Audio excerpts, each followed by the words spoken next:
नमस्कार जय जगन्नाथ। बस बसी गोटे कथा आपण मान सहित सेयार करने इच्छा है से भाविली कहीदेवी।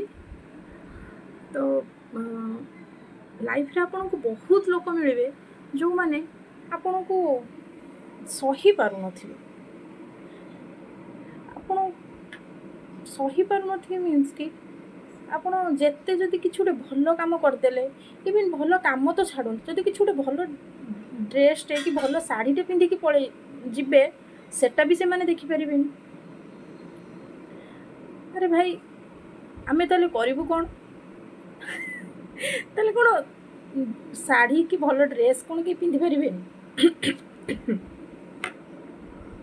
जदि आपन किछु गोटे जेते भल करंतु से माने तो केबे जीवन में आपन को भल ही कहिबे ही नहीं।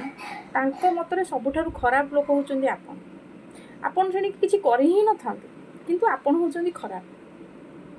सेठी छिड़ा हिथिबे जदि आपन गोटे भल लुगा कि टिके मेकअप नेगी कि टिके भलसे टिके सजबाज हेकी टिके तांका आगु को पळेबे संगे संगे से जागा छाड़ी से पळेबे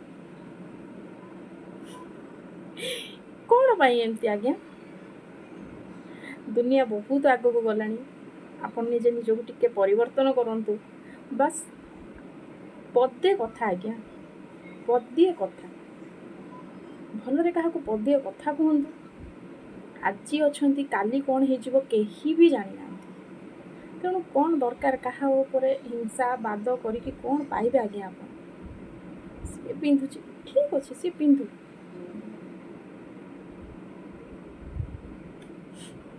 आपड़ जिते बुझेले भी बहुत लोक अच्छा बुझे सुधुरबे भी ना। तेणु से माने सेमिति जलु थांतु से माने सेमिति रागु थांतु। आपण किंतु भल ड्रेस पिंधतु भल से सजे ही रुहतु। बस आग को माड़ी चलतु कारण तांकु जदि आपण फोकस करेंगे निज जीवन लक्ष्यटा ही आपण भूली जाए।